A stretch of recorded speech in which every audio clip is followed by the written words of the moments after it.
Mais par derrière, il y a vraiment cette réalité par rapport aux enfants de France et que les enfants africains ne comprennent pas, c'est que c'est des enfants qui ont vécu un racisme systémique toute leur vie. Ouais, c'est des enfants vrai. qui ont été écrasés par leur société dans laquelle ils ont grandi toute leur vie.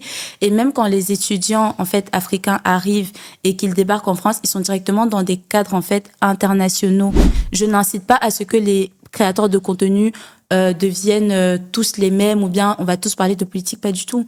On peut vraiment faire les choses, on peut faire la cuisine, avoir un message engagé, on peut faire la danse, avoir un message engagé. En fait, je me suis heurtée à beaucoup d'obstacles dans le sens où pas nécessairement le temps, la production aussi. Je me suis retrouvée débordée par les commandes et vu que j'étais la seule main d'œuvre en action et que j'arrivais pas à avoir des gens qui répondaient en fait à la vision de la marque que je voulais faire. Parce que même quand vous fondez aujourd'hui une communauté sur les réseaux sociaux, que vous le vouliez ou pas, ce sera toujours quelque part rattaché à votre identité puisque c'est rattaché à la façon dont vous faites les choses, comment est-ce que vous faites les choses. Chaque produit raconte une histoire et dans les coulisses de ces histoires, il y a des doutes, il y a des rêves, il y a des déclics. Powder Story, c'est le podcast qui part à la rencontre de ces personnes qui construisent, qui entreprennent et transforment leur monde. Bienvenue encore dans ce nouvel épisode. Installez-vous tranquillement. Je vous invite à vous abonner, à partager le contenu avec quelqu'un. Et puis, on est parti.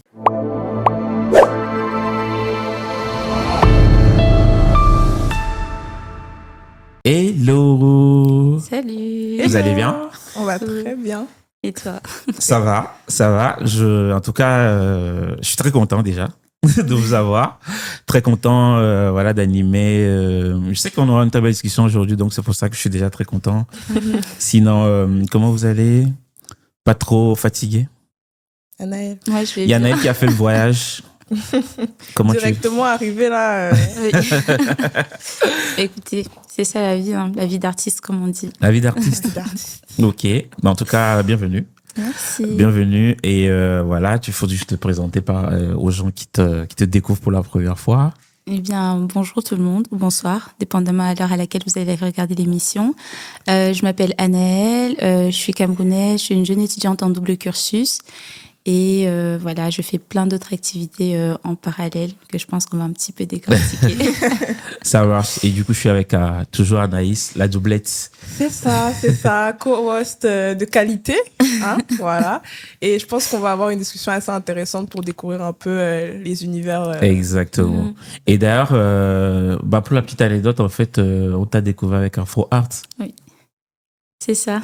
Et d'ailleurs, un petit coucou aussi à Pat Friend qui a permis vraiment beaucoup de connexions avec Afro Art. C'est ça. C'est un gars-là qui a vraiment permis de rencontrer énormément de personnes, qui a touché pas mal de médias. Et surtout, ça nous a permis de nous faire connaître un peu au grand public et de rencontrer des gens aussi intéressants comme Anaël qui est venue couvrir du coup l'événement et qui avait une personnalité qui nous a donné envie de creuser, quoi. Ouais, non, mais je pense aussi que c'est le genre d'événement quand même qu'il nous faut.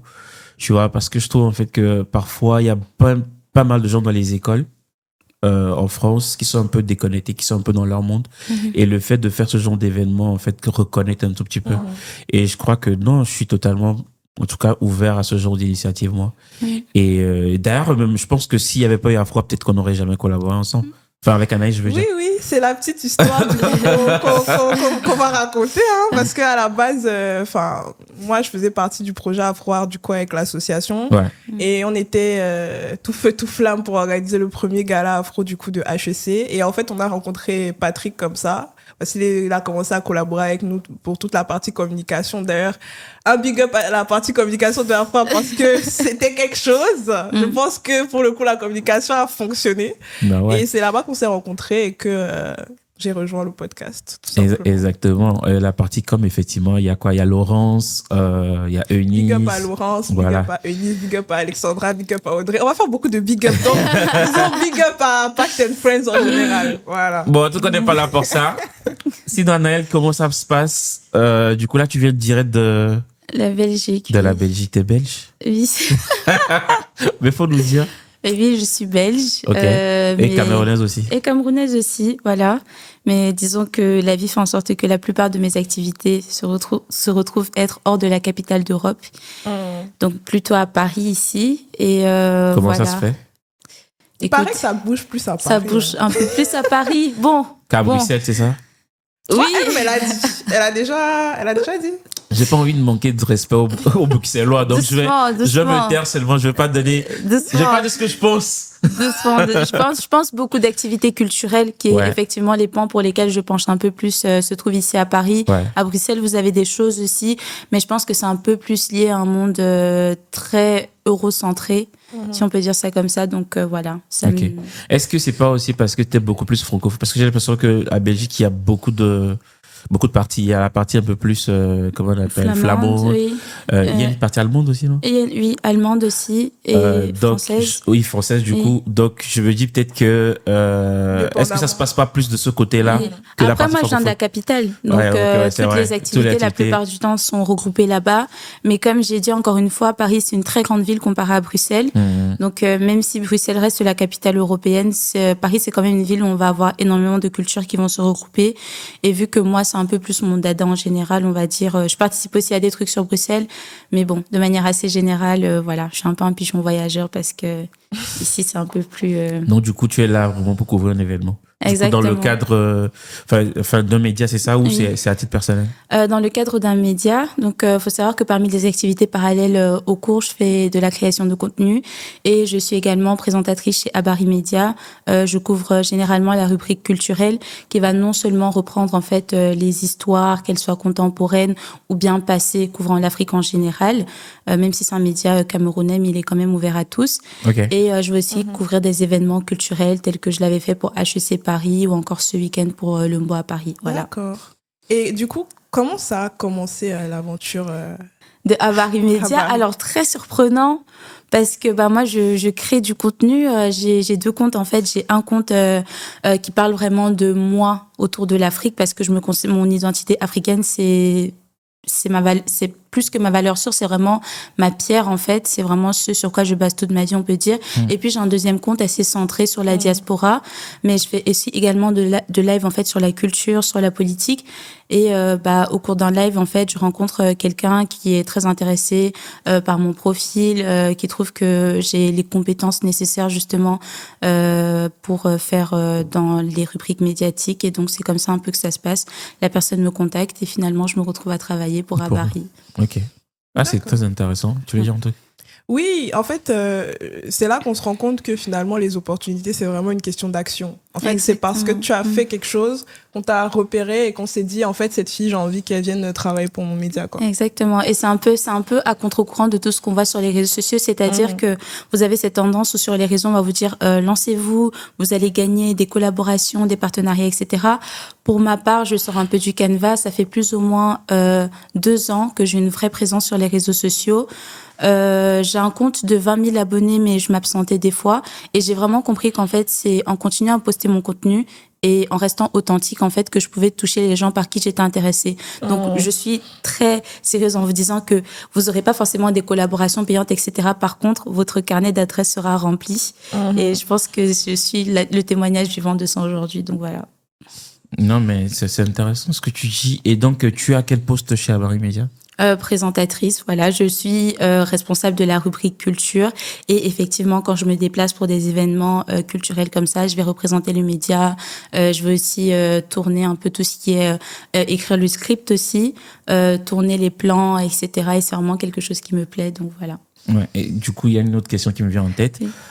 Tu travailles pour un média, tu as dit tout à l'heure que tu étais étudiante, mais du coup, c'est quoi? Tu as fait des études de communication? Pas du tout. Alors moi, je suis étudiante en médecine régénérative à l'Université internationale de Maastricht, dans un cursus anglophone. Et j'ai récemment débuté des études en sciences politiques, en basant sur un double cursus que je fais aussi en Belgique. Et voilà, je pense que c'est plutôt mon attrait pour la culture, déjà qui est là depuis bien longtemps. Et voilà, le fait que... et si on remonte un peu plus loin, parce que là, tu as parlé de choses qui n'ont rien à voir, entre guillemets, médecine régénérative et médias, communication, je pense qu'il y a quand même un grand pas. Un grand pas.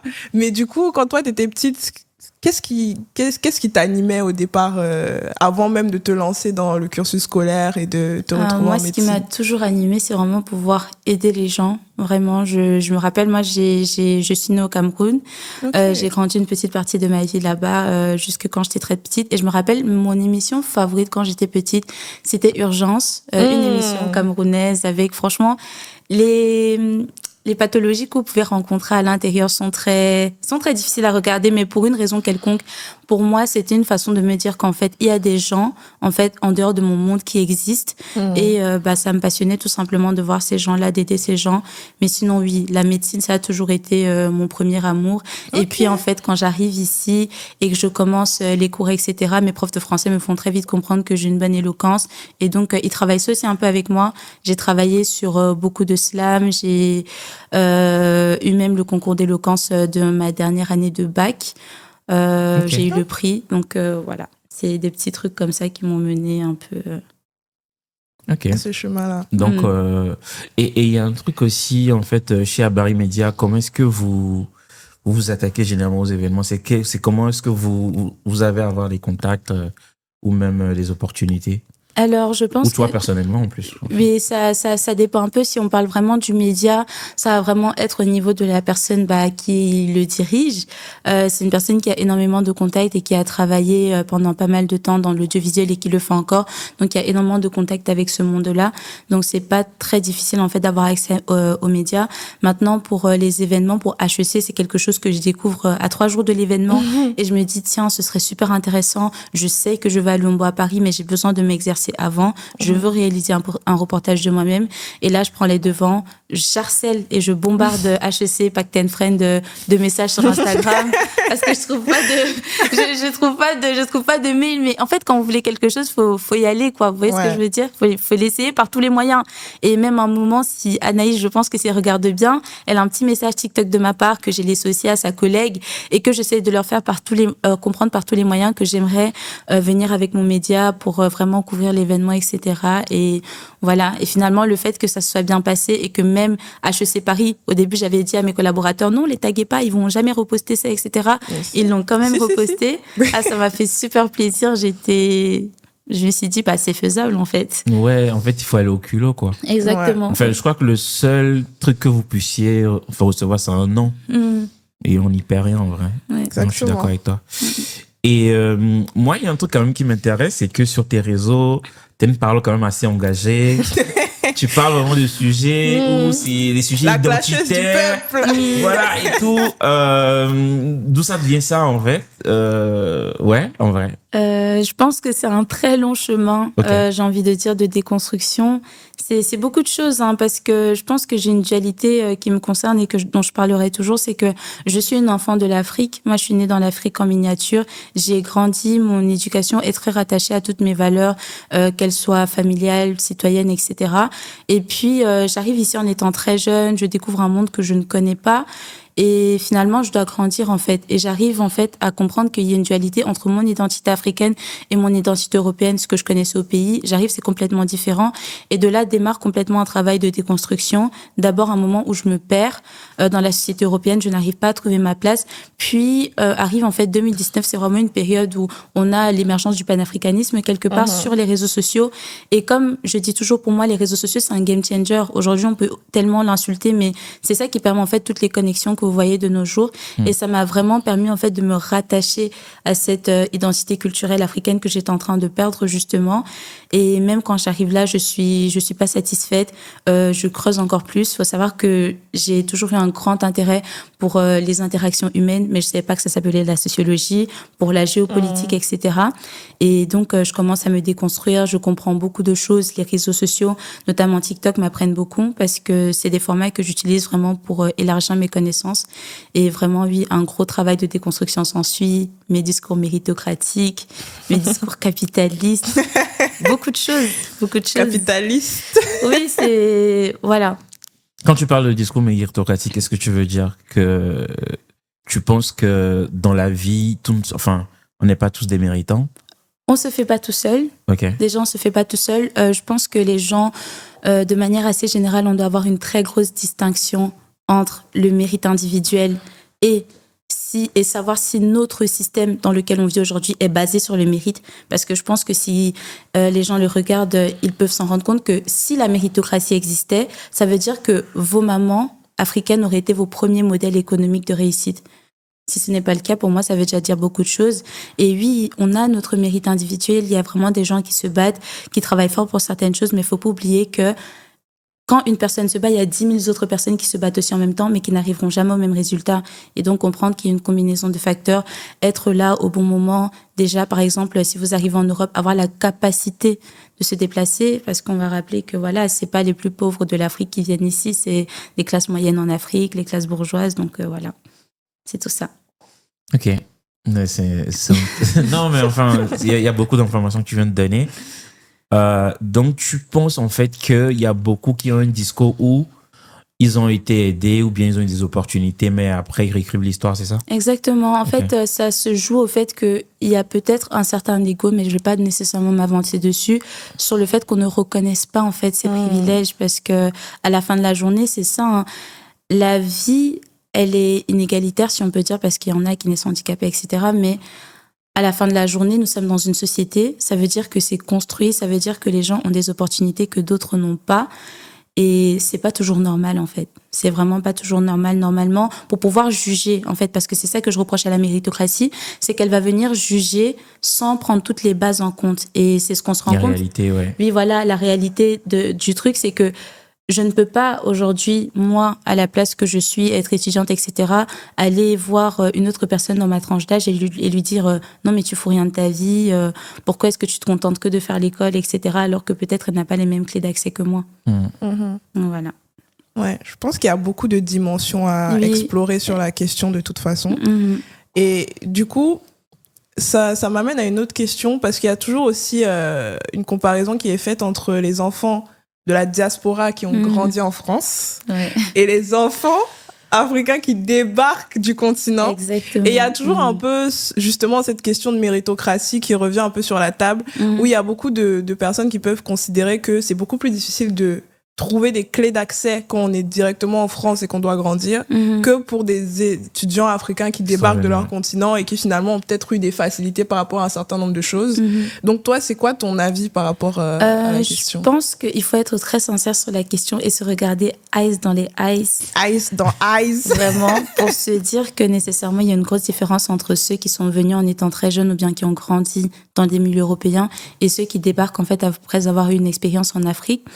Et là où, en fait, ceux qui auront des discours méritocratiques, la plupart du temps, ce seront des enfants qui seront venus d'Afrique parce qu'ils auront l'impression d'avoir fourni beaucoup plus d'efforts d'adaptation, beaucoup plus d'efforts pour pouvoir s'intégrer à des milieux qu'ils ne connaissent pas. Mais par derrière, il y a vraiment cette réalité par rapport aux enfants de France et que les enfants africains ne comprennent pas, c'est que c'est des enfants qui ont vécu un racisme systémique toute leur vie. Ouais, c'est des enfants qui ont été écrasés par leur société dans laquelle ils ont grandi toute leur vie. Et même quand les étudiants, en fait, africains arrivent et qu'ils débarquent en France, ils sont directement dans des cadres, en fait, internationaux. Là où les enfants, en fait, racisés, parce qu'ils ont vécu un racisme systémique toute leur vie, n'auront pas cet accès-là. Parce que dès la classe, peut-être, on va dire, de 2e ou de 3e, on te dit, ah oui, toi, il faut que tu ailles en technique. Ah oui, toi, il faut que tu ailles ici. Pourtant, que tu deviennes couturière. Voilà. Pourtant, tu as peut-être les capacités de donner beaucoup plus que ça, mais on va pas bien t'encadrer parce qu'il y a ce racisme-là. Or que quand tu es en Afrique, déjà, les répétiteurs, etc., ça coûte beaucoup moins cher.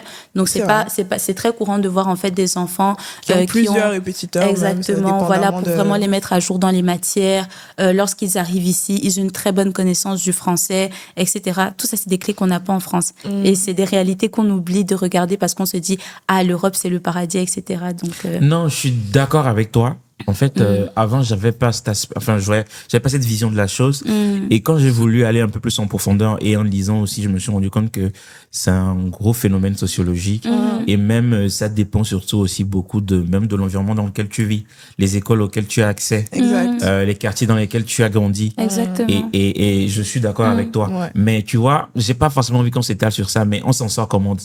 Oui, c'est bien de faire le constat. Oui. Mais comment on s'en sort? Comment on s'en sort de ça? On s'en sort parce premièrement, on essaie d'arrêter de se diviser en disant que quand les autres, en fait, parlent d'un système qui les maltraite, on leur dit vous êtes des feignants, vous arrivez à rien faire de vos vies parce qu'on vous a tout servi sur un plateau d'argent, c'est faux. Quand on ne rencontre pas la réalité de l'autre, alors c'est difficile, en fait, d'envisager de pouvoir travailler ensemble quand on pense qu'en fait, le seul moyen, c'est de continuellement le rabaisser pour qu'il s'élève. Ça peut pas être comme ça. Les enfants les personnes qui viennent d'Afrique, les étudiants, doivent aussi, en fait, apprendre à s'imprégner de la réalité des enfants qui ont vécu dans la diaspora et vice-versa, en fait. Et je pense que de là peut être commencé un vrai dialogue. Et de là, maintenant, on peut discuter des potentielles opportunités qui peuvent faire en sorte qu'en fait, vous et nous allons nous entendre sur X ou bien Y point. Pour moi, c'est par là que ça peut vraiment commencer. Parce que ça vaut aussi, si on a déjà la même vision plus ou moins de la vie en comprenant les mécanismes, alors ça nous aide aussi à avoir une vision sur les projets futurs qu'on aura ensemble. Ouais, c'est archi pertinent ce que tu dis. Discours de rassemblement. Mais tu vois, en fait, là où c'est un peu plus compliqué, ce que tu nous dis, je vais t'expliquer un tout petit peu comment est-ce que moi je pense que cette comparaison vient. En fait, généralement, l'étudiant ou le jeune qui quitte l'Afrique, qui vient généralement en France ou en Europe, en fait, quand il vient, j'ai comme l'impression déjà que l'Européen noir ou le Français noir, en fait, met déjà une division. Alors, en gros, il y a une différence entre les Noirs de France et les Noirs d'Afrique. C'est-à-dire le Noir de France se sent supérieur aux Noirs d'Afrique déjà, tu vois. Il y a déjà ce phénomène-là. Donc, ce qui fait que l'autre, quand il arrive un peu aussi avec ce... En fait, moi, je pense qu'en vrai, les Noirs d'Afrique n'ont pas de problème, en fait, parce que eux, je crois que c'est les plus innocents, c'est-à-dire les plus naïfs même dans l'histoire, parce que pour eux, en fait, ils voient leurs frères noirs, en fait. Mais moi, j'ai l'impression que c'est plutôt les Noirs de France, en fait, qui n'ont pas forcément besoin, ils n'ont pas envie de cette collaboration-là, qui trouvent, en fait, qu'ils sont beaucoup plus supérieurs, en fait, aux Noirs qui viennent d'Afrique. Et du coup, ça crée cette scission-là. Et du coup, chacun essaie de prouver. Moi, je pense que c'est un peu vice-versa. Parce que, encore une fois, on n'a pas besoin d'expliciter les propos pour qu'il y ait des résultats. C'est-à-dire que tu peux ne pas me dire que tu me détestes. Mais si tu me frappes aujourd'hui parce que tu me détestes, je vois que tu m'as frappé. J'ai pas besoin d'entrer que tu me dises factuellement que tu me détestes. Et ce que peut-être on peut dire mais c'est plus une reproche, c'est que je comprends, c'est l'environnement social, etc. C'est que il y a vraiment un mépris vis-à-vis des enfants européens. Et moi, par exemple, pour quelqu'un qui suis né en Afrique, etc., mais les gens le savent pas à cause de ma manière de parler, etc., ils comprennent pas peut-être que moi, je suis née au Cameroun. Mais j'ai souvent eu à faire face à ce mépris-là, en fait, directement venant de moi parce qu'on considérait que, en fait, je venais d'Occident et qu'on considérait que tout ce que j'allais dire concernant même mon propre pays, ma propre terre, pas légitime. J'étais pas du tout légitime, en fait. Ça, pour moi, c'est une forme de mépris, parce que moi, c'est m'arracher à mon identité, c'est m'arracher à ce à quoi, en fait, je me rattache. Et ce qui est moi, en fait, j'ai du sang camerounais qui coule dans mes veines. Vous pouvez discuter ça même 20 ans dans les réseaux sociaux. Ça va rien changer au fait que... l'accent qui revient. C'est ça. Ça va rien changer au fait que, tu vois, moi, je suis une lionne, moi, je suis camerounaise, je viens... Tu viens du continent. C'est ça, je viens du continent, finalement, que ça plaise ou pas. Donc, je pense que c'est vraiment une remise en question très, très profonde des deux côtés. Et c'est sur des générations à établir ce dialogue-là, parce que vous vous rendez pas compte, mais si, des fois, on va peut-être mettre en avant une minorité d'enfants noirs africains, en fait, qui rejettent les Africains, il y a vraiment cette réalité où par derrière, moi, je sais que j'ai des gens comme moi, d'accord, qui sont vraiment là, qui sont vraiment très ouverts à parler, mais que déjà, de un, on ne trouve pas légitime, mais aussi, on ne leur donne pas les clés pour se légitimiser. Ça veut dire que si on considère que tu ne connais pas X ou Y chose sur un sujet... Tu ne connais rien. Voilà.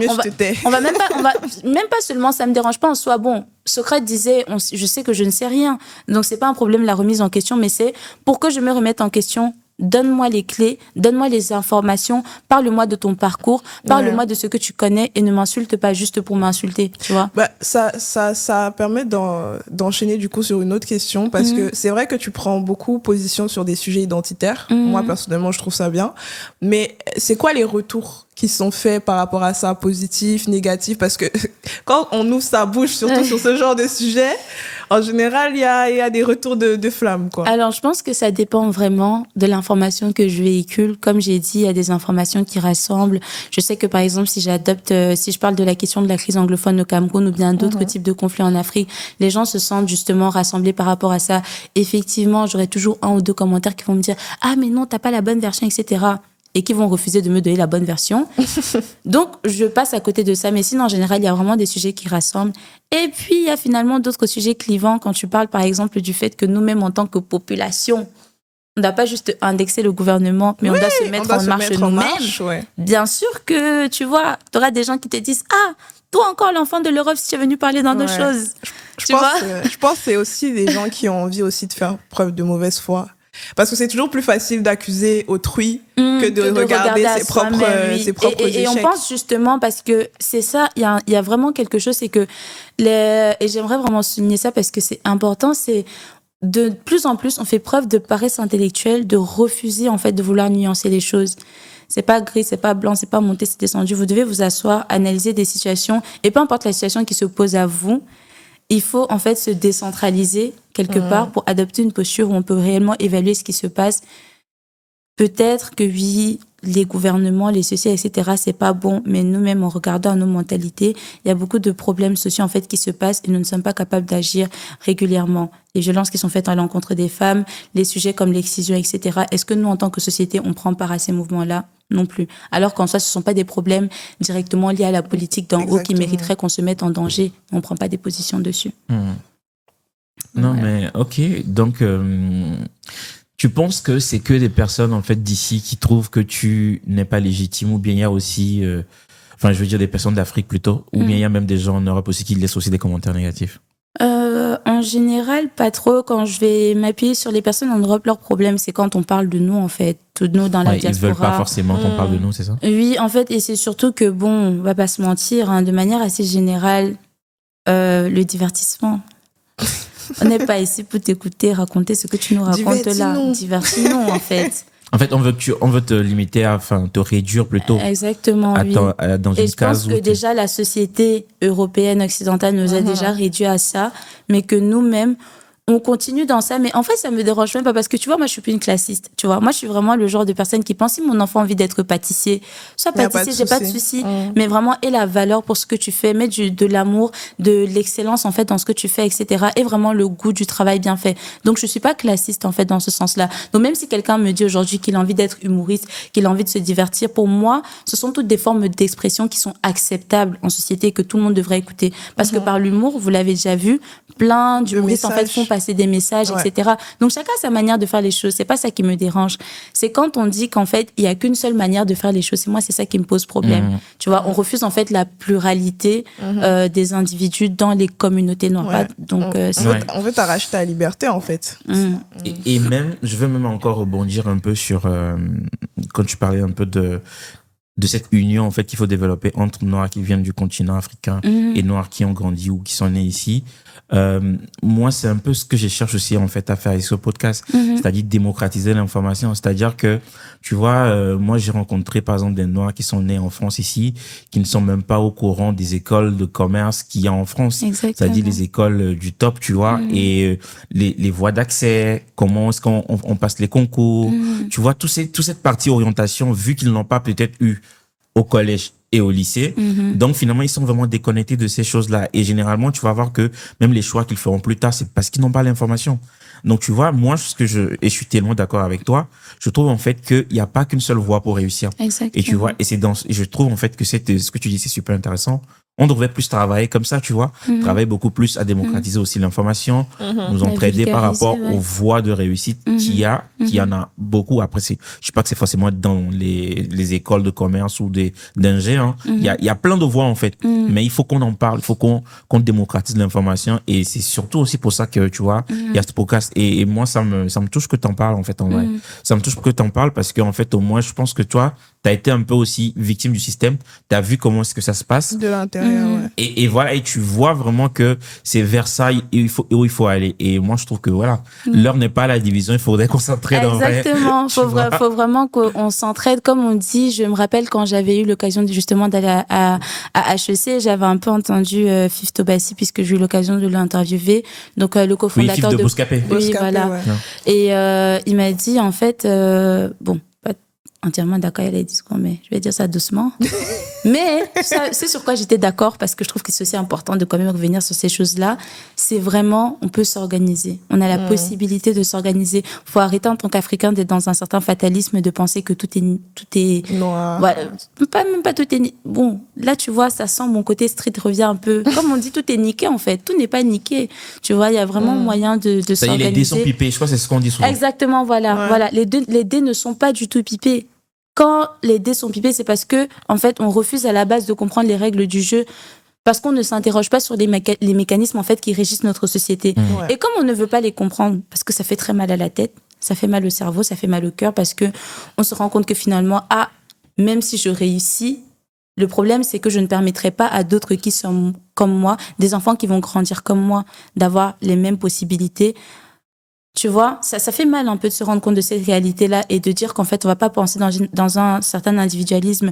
Et ce qui me frappe souvent beaucoup, c'est qu'on a une espèce de dissonance cognitive, si je peux dire ça comme ça, d'être à la fois des personnes qui allons prôner des trucs, une vision très eurocentrée de la vie, mais en même temps réciter les discours de Thomas Sankara. Thomas Sankara disait, il faut choisir entre le champagne pour quelques-uns et l'eau potable pour tous. Moi, aujourd'hui, en tant qu'Africain, j'ai envie de demander pour les jeunes de la diaspora, qu'est-ce que vous voulez choisir, en fait? Si on veut aller dans l'option que Thomas Sankara avait choisie, c'est-à-dire l'eau potable au moins pour tout le monde, il faut vraiment aller dans cette dynamique où on veut réussir, mais on veut aussi réussir pour que les autres puissent avoir les clés d'accès et pas juste pour nos fiertés personnelles, pas juste parce qu'on a envie de se présenter avec des success stories de ouf, etc., comme les Doeshi, etc., parce que, voilà, là, je dis une citation de Sarah Mako qui m'a vraiment touchée, c'est la représentation n'est pas la libération.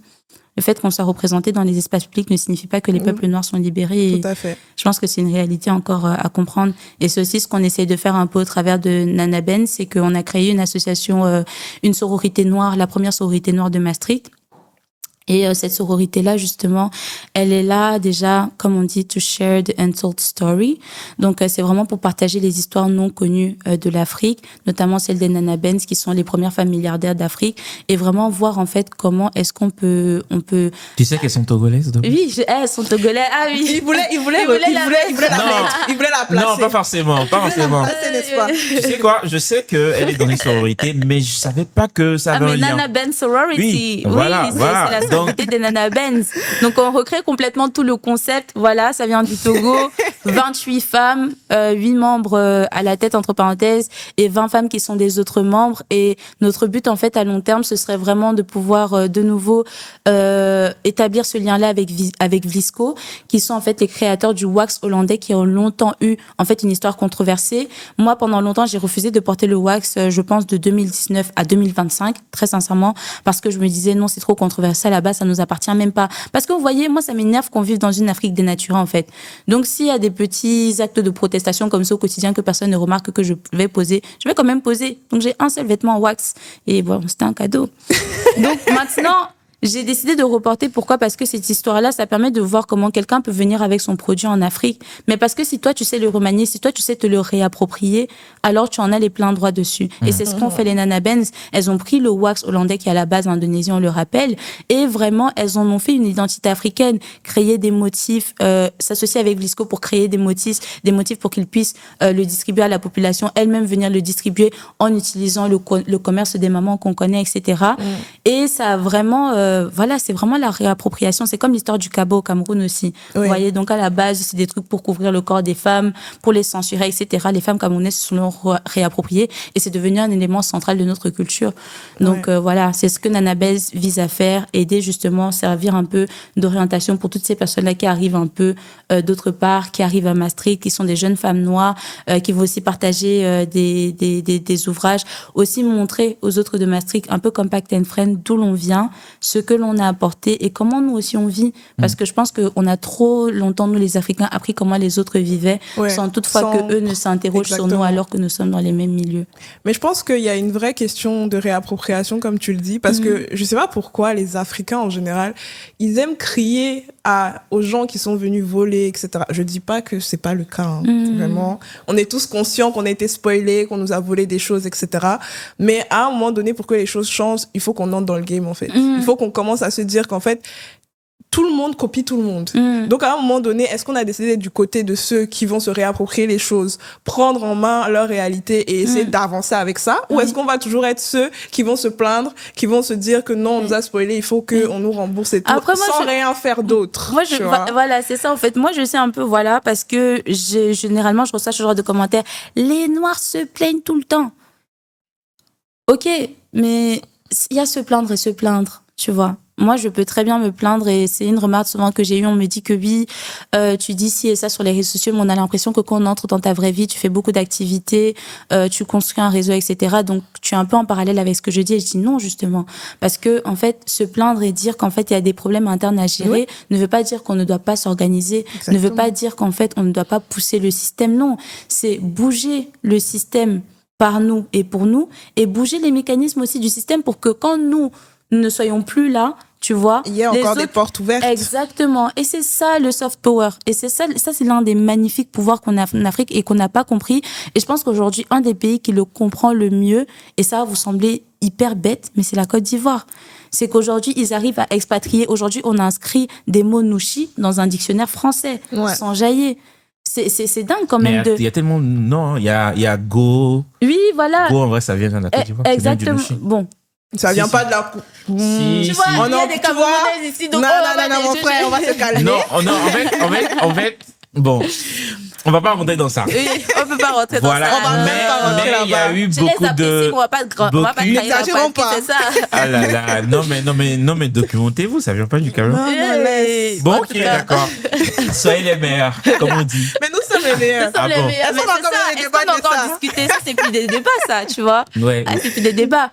Mais le soft power, Bah oui, il y a tellement de mots, il y a Gouman, tout ça, mais parce que je vois même maintenant les Français disent Gouman, je me dis. Oui, bah c'est ça. Mais oui, c'est vraiment. Ils sont rentrés dans le système. Dépasser leur musique, dépasser leurs trucs, etc. Tu vois, tout en restant rattachés à leur identité, en fait. Tout à fait. Et je pense que c'est le plus important. Et vraiment, Thomas Sankara a vu une interview où il disait, et je pense que ce serait trop intéressant que nous, les jeunes, on se limite pas juste à dire, ah, on est des Thomas Sankara, alors que dans nos cœurs, dans nos façons de penser, nous sommes des Blaise Compaoré. Mais vraiment qu'on s'asseye, on retrace un peu le. Ah non, ouais. mais oui. Non, mais c'est vrai. Ça tire en bas. Non, mais c'est réel, c'est réel. Okay. Et on se revendique être beaucoup de choses, mais dans les faits, nous sommes à l'opposé. Nous sommes vraiment à l'opposé. Moi, j'ai même une remarque. Moi, j'ai l'impression, je veux pas encore tirer parce que j'aime pas opposer les générations, mais j'ai l'impression que la génération actuelle, en tout cas cette génération-là, elle se documente pas tellement vraiment sur l'histoire aussi, comprendre les personnages, comprendre leur lutte, les combats en fait, voilà qu'ils ont menés, ce à quoi les violences ou même parfois ce par quoi ils sont passés, tu vois. On connaît juste les trucs de nom et tout, mais oui. Et moi c'est là où encore quand on parle de reconnexion, je crois aussi en fait que les jeunes de la diaspora aussi quand même qui commencent aussi à s'intéresser à l'Afrique doivent aller voir aussi un peu ce qui s'est passé avant, tu vois. Parce qu'ils ont mieux accès à l'information. Et moi je pense que c'est notre rôle en fait en tant que jeune. C'est vraiment, et c'est pour ça que j'aime beaucoup toute cette vague, ce mouvement qu'il y a sur les réseaux sociaux, c'est la vulgarisation de l'information en fait. Pour moi, j'ai envie que quand on n'a plus d'excuses aujourd'hui. Exactement, on n'a vraiment plus énormément d'excuses. L'information avec ça à tout le monde. C'est pour ça que des fois je fais des vidéos, et je dis des trucs, etc. Je mets des références. Donc quand quelqu'un me demande dans les commentaires, je te renvoie à la référence que j'ai mis. Il faut apprendre à s'informer, il faut apprendre à se éduquer parce que qu'on le veuille ou pas, on a hérité d'un continent en construction et ça implique en fait des responsabilités.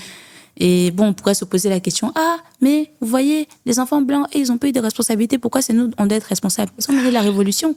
Les ancêtres ont mené la révolution. Chacun ses problèmes, hein. Non seulement chacun ses problèmes, mais c'est que les gens oublient trop vite l'histoire de la France, en fait. Tu vois, même là où on vit. Vous oubliez l'histoire de la France. Ils sont passés par des siècles des siècles de révolution.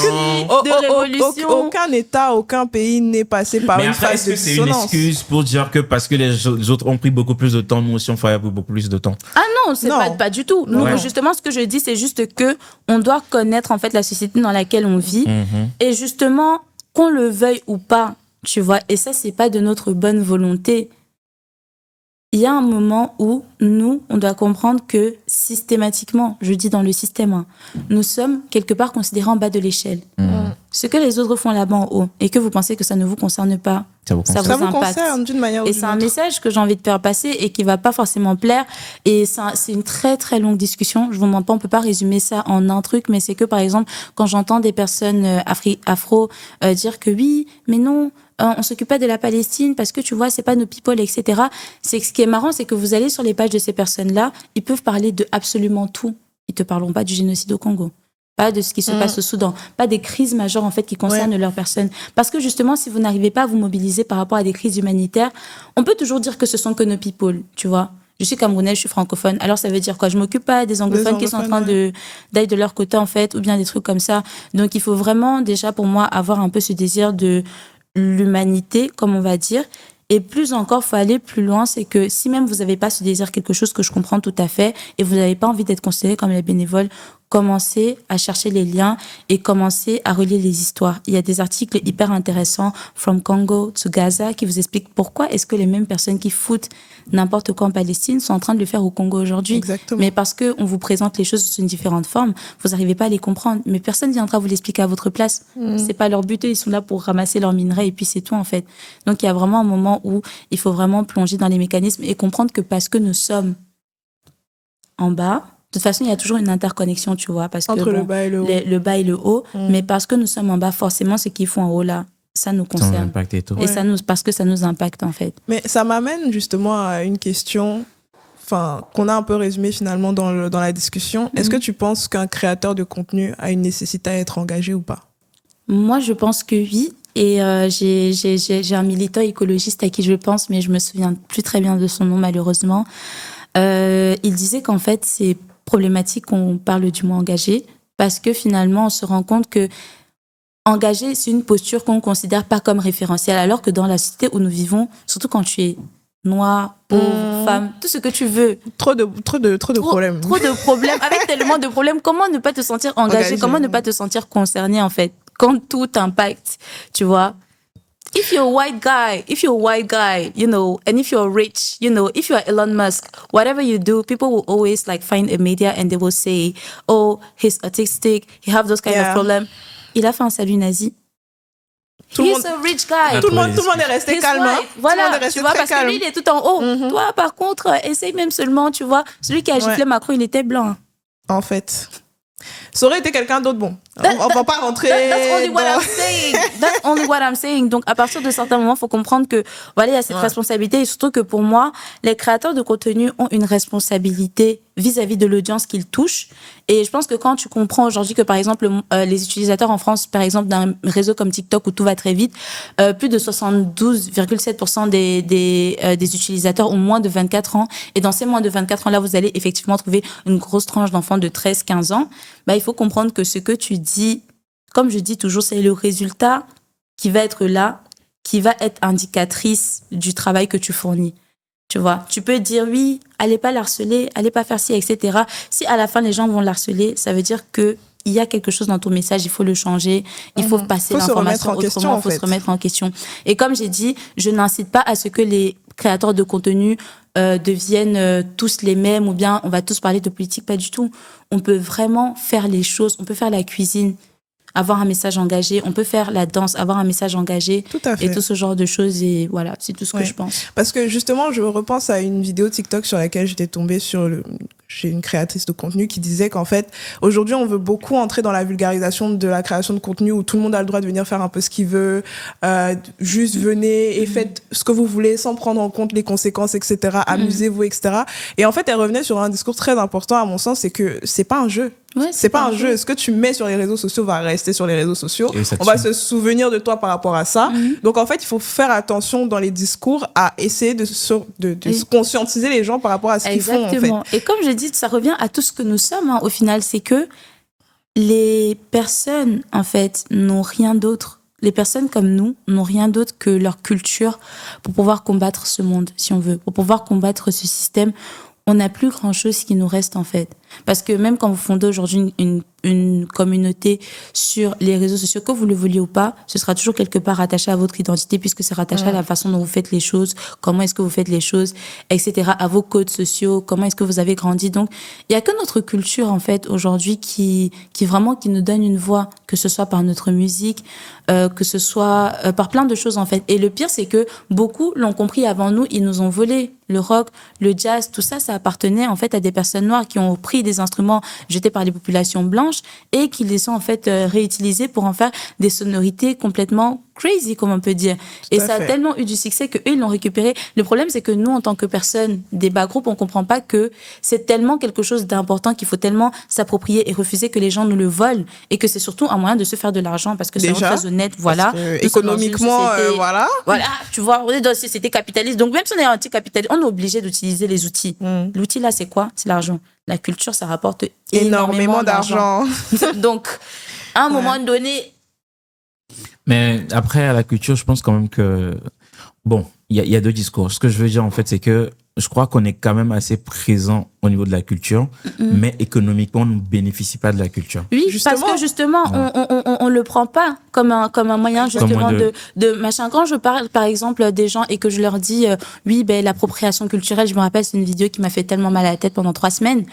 Et je leur disais, en fait, l'appropriation culturelle, c'est pas quelque chose de normal. Il y a appréciation culturelle, parce que moi aussi, vous voyez, je porte surtout ce que je porte là. Je pense même, je sais même pas d'où ça vient, mais ça n'a pas été fabriqué par des gens comme moi pas. J'ai jamais dit, par exemple, je vais jamais porter un chignon bas, d'accord, comme les gens de la royauté française et dire que ça vient d'Afrique, pas du tout. Ça n'a pas de sens. Mes coiffures sont complètement différentes.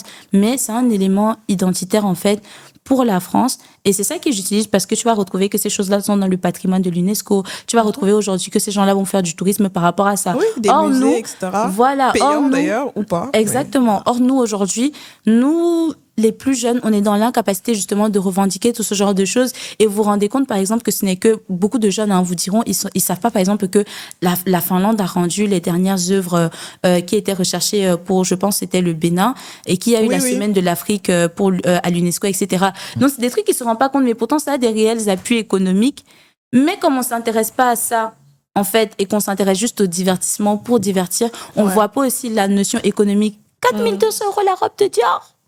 4200 €, quelque chose, tu portes depuis. Effectivement. Tu portes depuis, ça coûte peut-être, je sais pas, 6 €, je sais pas quoi. Parce que toi, tu as refusé de dire que, ça, c'est quelque chose que je peux sortir avec. Je peux mettre ça avec un événement. Je peux porter mon wax, je peux porter mon dop, je peux porter mon si, je pars faire ma soutenance avec. C'est parce que tout ça, c'est toi qui as refusé. Tu as permis aux gens de Dior pour faire ce qu'ils ont fait. Mais en fait, c'est une vraie question de... En fait, on veut toujours se limiter, j'ai l'impression, à la surface. Exactement. On veut jamais vraiment aller en profondeur des choses et se rendre compte qu'en fait, pour reprendre le pouvoir, il faut qu'on arrive à prendre en compte tous les maillons de la chaîne. On peut pas juste se dire, on va faire un événement culturel et en fait, on va s'arrêter là. Alors qu'il y a toute une autre dimension qui va profiter. Parce que si ça te profite pas à toi, ça va profiter à d'autres gens. Exactement. Dans tous les cas, il y a quelqu'un qui va profiter de ça. Faut juste être du bon côté. C'est ça.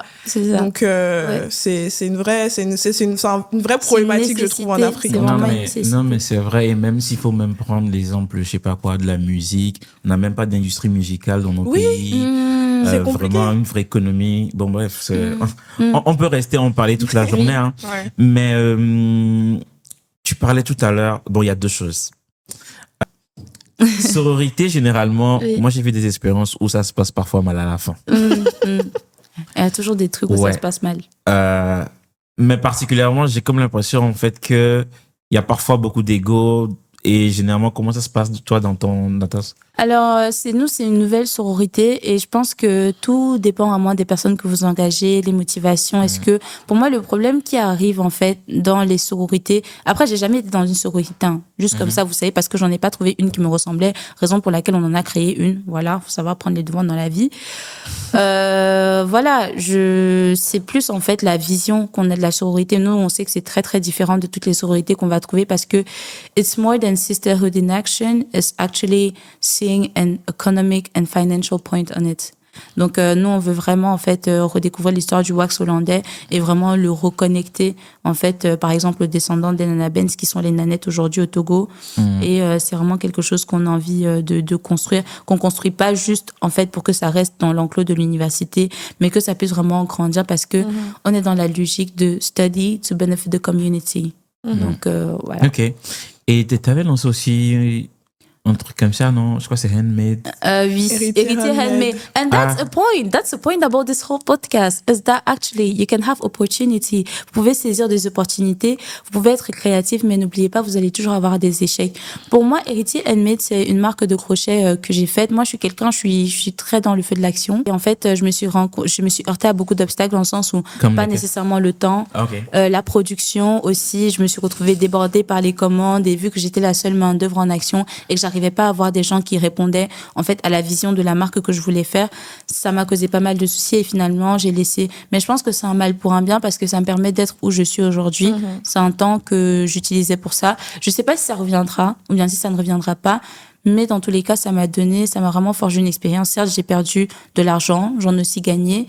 Mais voilà, c'est juste pour vous dire que l'évolution n'est pas une ligne droite. Il y a beaucoup de choses en fait où vous quittez d'un moment à un autre. Vous savez pas comment vous allez arriver, mais continuez à agir, continuez en fait à maintenir cette ligne-là où vous allez être rigoureux vis-à-vis de vous-même. Parce que voilà. T'as pas su trouver de bons collaborateurs qui pouvaient t'aider? J'ai pas su vraiment trouver de bons collaborateurs qui voulaient m'aider, qui pouvaient vraiment partager la vision du truc tel que je le voyais. Comme je vous ai dit, moi, je suis très rattachée, identitaire, etc. Donc, pour moi, ça doit se transparaître dans mes projets. Et j'ai pas forcément trouvé quelqu'un qui partageait la même ligne éditoriale que moi. Donc, c'était compliqué. J'ai voulu commencer à travailler seule, mais seule, on va plus vite, mais ensemble, on va plus loin. Donc, Tout à fait. voilà. Peut-être une dernière question. Tu vois, tout ce que tu viens de dire là, tu fais beaucoup de choses.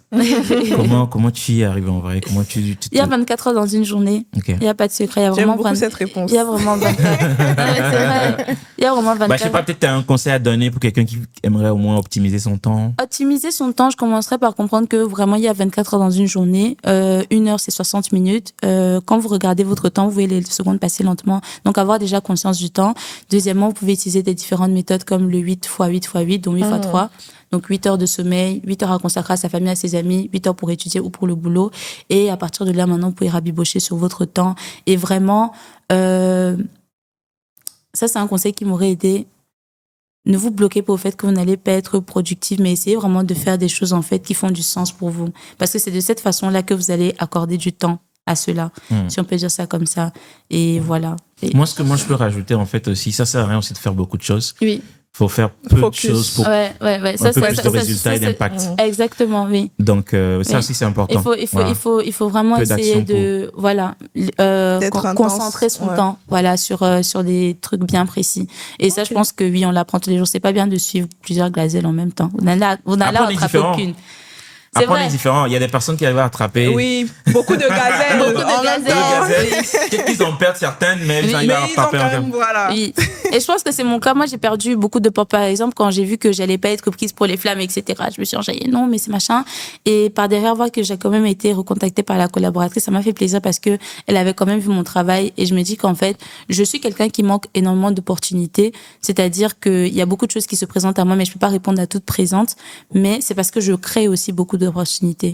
Et c'est juste ça qu'il faut comprendre. Et voilà, prenez celles qui vous plaisent, prenez celles qui vous passionnent, travaillez pour vous les gars. Et surtout, un conseil que vos parents ne vous ont pas donné. Prenez du temps pour vous. Soyez vraiment, faites les choses parce qu'elles font du sens pour vous, parce que ça sert à rien que tu finisses avec de gros diplômes et dans 40 ans, tu puisses même pas voyager parce que tu dois demander des permissions au travail. Voyage quand il est temps, mange ton argent. Épargne aussi ton argent. Bref. Épargne, très important. Oui, vis bien. Cette histoire-là. Vis ta vie. On n'a pas trop le temps, mais j'ai même envie de demander aussi, non, quand tu dis épargne, etc., aussi, tu vois, même en termes d'héritage, ce qu'on laisse, ce qu'on lègue, et même en termes de, quand je parle d'héritage, c'est-à-dire que ce soit même matériel ou, c'est-à-dire, essayer de développer quelque chose qui perdure dans le temps, quoi. Ouais, moi je pense que c'est le soft power. C'est comprendre, c'est pour ça que les colons n'ont jamais échoué. Pourquoi est-ce que on est toujours colonisé? C'est qu'ils ont compris que même s'ils mouraient, on pouvait même leur arracher les terres, mais ils ont impacté les Africains dans l'esprit. D'une manière ou d'une autre. Voilà, et ils ont complètement dénaturé le truc. Et ce que vous devez comprendre pour moi, ici à retenir, c'est quoi? C'est que le plus gros truc que vous pouvez avoir comme héritage, ou bien laisser comme héritage, c'est vraiment un capital culturel, un capital vraiment au niveau des savoirs. C'est vraiment l'un des première chose que vous pourriez laisser, parce que voilà, et c'est comme ça que nos sociétés ont toujours fonctionné, si on se rappelle de l'Afrique dans le temps. Donc voilà, c'est pour moi le plus gros truc. Après, si vous avez les moyens de faire des trucs financiers, etc., c'est toujours utile. C'est toujours utile. Mais ça servira à rien de les léguer à des personnes qui ne sauront pas s'en occuper. Exactement. Ouais, on commence toujours par l'esprit, en fait. Exactement. Et voilà, il y aura une meilleure gestion, une transmission. Et nous, on a un rituel à la fin. Quand on arrive à la fin, c'est que il faut répondre à la question de l'invité précédent et tu en poses une autre pour l'invité suivant. Et ça tombe bien en plus parce qu'on a une question qui est... Voilà, pour le Cameroun. Non, en gros, en fait, l'invité précédent, c'était Messan Akapovi, que je salue au passage, qui voulait savoir pourquoi est-ce que les Camerounais sont assez brillants, des intellectuels, font de grosses études, diplômes, etc. et tout. Mais la plupart, en fait, ne reviennent jamais chez eux, en vrai. Les difficultés, comme je disais souvent, les jeunes de la diaspora ont le syndrome du sauveur. Voilà. Ok. Je pense que ça mériterait que beaucoup de gens méditent dessus. Moi, on a vraiment le syndrome du sauveur. Il y a une culture de l'excellence qui est présente vraiment dans les pays. Comme je l'ai dit, c'est ce genre de software dont je parle. C'est que les enfants très vite grandissent avec cette hargne-là, en fait, de conquérir les choses, de faire bien les choses de manière assez générale. Et voilà, c'est une revendication constante, même dans la devise paix, travail, patrie. Donc il y a le travail, il y a vraiment voilà. Mais après voilà. Sur place, ils se heurtent. Syndrome du sauveur. On n'a pas les connaissances. En fait, on pense que l'Afrique n'évolue pas. On pense que l'Afrique ne change pas. Mais qu'elle avance ou bien qu'elle recule, une chose est sûre, c'est qu'elle change. Mais c'est que beaucoup partent avec l'idée que l'Afrique restera toujours la même, à l'aise à attendre. Exactement. Raison pour laquelle ils ne prennent pas d'initiative peut-être souvent suffisamment tôt, ou bien ils ne comprennent pas la nécessité de commencer à agir déjà à basse échelle pour justement s'imprégner en fait de leur environnement, etc. Si un jeune aujourd'hui a commencé à s'intéresser à la politique en état au Cameroun, il aura des contacts au Cameroun qui pourront l'aider quand il revient. Par contre, s'il est parti, il a commencé à s'y intéresser ici en disant qu'il va retourner tout déconstruire là-bas, il arrive, il y a d'autres qui réfléchissent à l'inverse de lui en fait, tu vois. Mais parce qu'il n'a pas conscience du terrain, il ne saura pas que il y a ces trucs-là qui l'attendent. Donc voilà. Tout à fait. Il faut aller dans une posture d'apprenti quand on vient de la diaspora. Et apprendre. Apprendre et maintenant prendre les savoirs qu'on a eus et les imprégner à la réalité que l'on connaît sur le terrain. D'accord. Dans le cas contraire, ça marchera pas. Intéressant. Et toi, quelle serait ta question si tu devais en poser à l'invité suivant? Quelle serait ma question? On donne des indices aussi sur l'invité suivant. En tout cas, l'invité suivant est camerounaise aussi. Et c'est une femme. Ah, ok. Ouais. Qu'est-ce qu'elle pense des success stories? Voilà. Les success stories en général? Les success stories. Ok, Ouais, voilà. d'accord. Bon, on lui demandera et voilà, tu auras Les ta discours réponse de réussite. à l'épisode suivant. Et est-ce que toi, tu connais, je sais pas, un jeune qui, J'ai pas envie de shout out. voilà, que tu veux dédicacer ou bien qui t'a quand même impacté ou bien qui t'impacte Quelqu'un qu'on devrait aller suivre. Oui, voilà. Qui est inspirant. Des Qui est inspirant. personnes qui m'inspirent, il y en a énormément. Il y a Joyce Mensah, c'est une Togolaise, elle fait un travail de ouf Ah ouais? sur les Elle réseaux est dans sociaux. Elle fait généralement des vidéos pour parler un peu, tu vois, de Je connaissais même la pas. diaspora, Joyce etc. Mensah. Joyce Mensah, ok. Oui. Et donc voilà, à toutes ces gens-là qui créent du contenu, Sarah Mako, Fabiola qui fait de la sociologie également.